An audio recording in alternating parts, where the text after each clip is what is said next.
Kamusta po kayo? Welcome to Tagalog Bible Voice. Exodus chapter 19. Pagkatapos ng mahabang paglalakbay, dumating ang mga Israelites sa disyerto ng Sinai.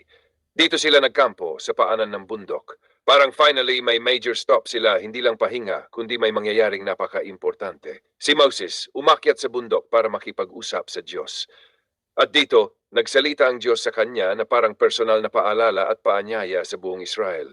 Sabi ng Diyos, nakita ninyo kung paano ko kayo iniligtas sa Egypt.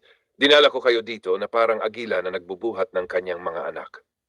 Ang ganda ng comparison, parang hindi lang sila niligtas, kundi inalagaan at dinala ng Diyos with care.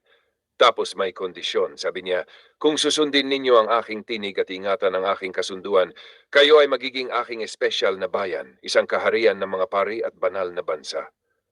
Parang sinasabi ng Diyos, gusto ko kayong maging close sa akin, iba sa lahat, may purpose. Bumaba si Moses at sinabi ito sa mga tao, at ang sagot nila sabay-sabay, gagawin namin ang lahat ng sinabi ng Diyos. Parang commitment moment, o agad sila. Pero alam natin, hindi ganun kadali ang pagsunod. Pagbalik ni Moses sa Diyos, sinabi ng Diyos na magpakita siya sa magpakita siyang makapangyarihang paraan para marinig ng buong bayan at magtiwala sila kay Moses. Pero bago yon, kailangan nilang maghanda. Sabi ng Diyos, maglinis kayo, maghugas ng damit at maghanda sa ikatlong araw. Parang preparation for something holy. Hindi basta-basta lalapit, may reverence. At may boundary, nilagyan ng limit sa paligid ng bundok. Walang pwedeng umakyat o humawak sa bundok kahit hayop. Kapag lumapit, mamamatay. Parang sobrang bigat ng holiness ng Diyos. Hindi siya basta nalapitan ng walang paghahanda. Dumating ang ikatlong araw. Biglang may kulog, kidlat, makapal na ulap at malakas na tunog ng trompeta. Yung bundok, natatakpan ng usok, parang sinusunog, at ang buong bundok, nanginginig. Isipin mo yung eksena, parang may bagyo, lindol, at apoy sabay-sabay. Hindi ito normal na encounter, ramdam mo talaga ang kapangyarihan ng Diyos. Ang mga tao natakot, literal na nanginginig sila.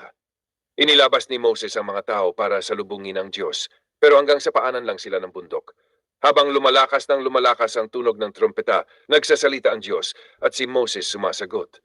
Parang direct communication, hindi na through signs lang. Tinawag ulit si Moses ng Diyos pataas ng bundok at pinaalala niya ulit, siguraduhin mong hindi lalapit ang mga tao. Kahit ang mga pari, kailangan mag-ingat. Parang sinasabi ng Diyos, yes, gusto ko kayong lumapit, pero may tamang paraan. Insight dito, kaibigan. Ito yung moment ng Israel, hindi na lang basta liberated people. They are becoming a covenant people. May relationship na formal, may commitment, may responsibility. Yung preparation, paglilinis, paghihintay. Parang reminder na ang paglapit sa Diyos hindi casual lang. May respect, may intentionality. At yung bundok na may apoy, ulap at lindol, parang ipinapakita kung gaano kalakas at kahuli ang Diyos. Hindi siya small or ordinary. Siya ay powerful beyond imagination. Pero at the same time, gusto niya pa ring makipag-ugnayan sa tao. Kahit ganun siya kalakas, inaanyayahan niya ang Israel na maging kanyang bayan. Parang sa buhay natin, minsan nakakalimutan natin kung sino talaga ang Diyos, ginagawa nating too casual. Pero itong chapter, pinapaalala na may awe, may reverence. At yung yes ng mga tao, maganda pakinggan, pero magiging challenge sa kanila. Kasi ang tunay na test ng commitment, nasa actions, hindi lang sa salita. Dahan-dahan lang natin damhin, kasi dito nagsisimula ang mas malalim na relasyon ng Diyos at ng kanyang bayan. Exodus chapter 20, ito na yung moment na matagal ng pinaghahandaan. Dito ibinigay ng Diyos ang kanyang mga utos sa buong Israel. Hindi na through signs lang, mismong boses ng Diyos ang narinig nila. Una, nagpakilala ang Diyos. Ako ang Panginoon mong Diyos na naglabas sa iyo mula sa Egypt, sa bahay ng pag-aalipin. Parang reminder muna. Bago ang utos, relationship muna. Ako yung nagligtas sa inyo. Tapos sunod-sunod na ang mga utos.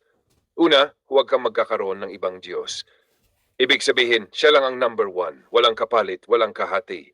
Pangalawa, huwag kang gagawa ng mga imahe o Diyos-Diyosan para sambahin.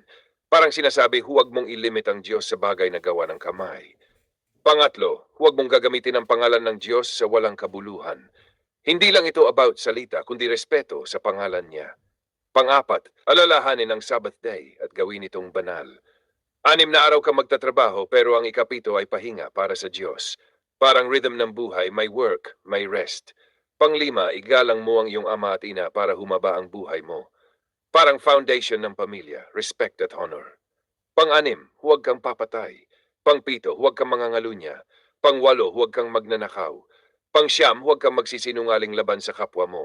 At pang-sampu, huwag mong pagnasaan ang hindi sayo, bahay, asawa, o kahit anong pag-aari ng iba.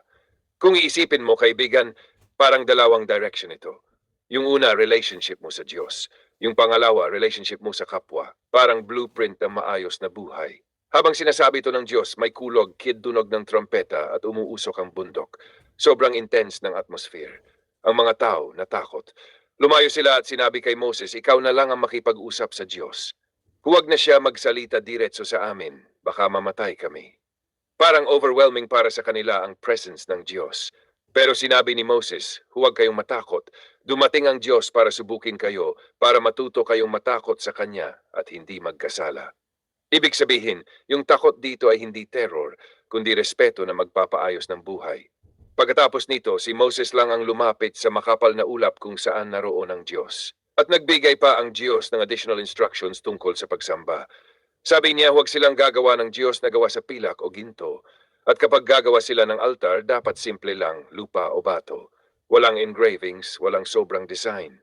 Parang sinasabi ng Diyos, hindi ko kailangan ng magarang structure. Ang importante ay tunay na pagsamba.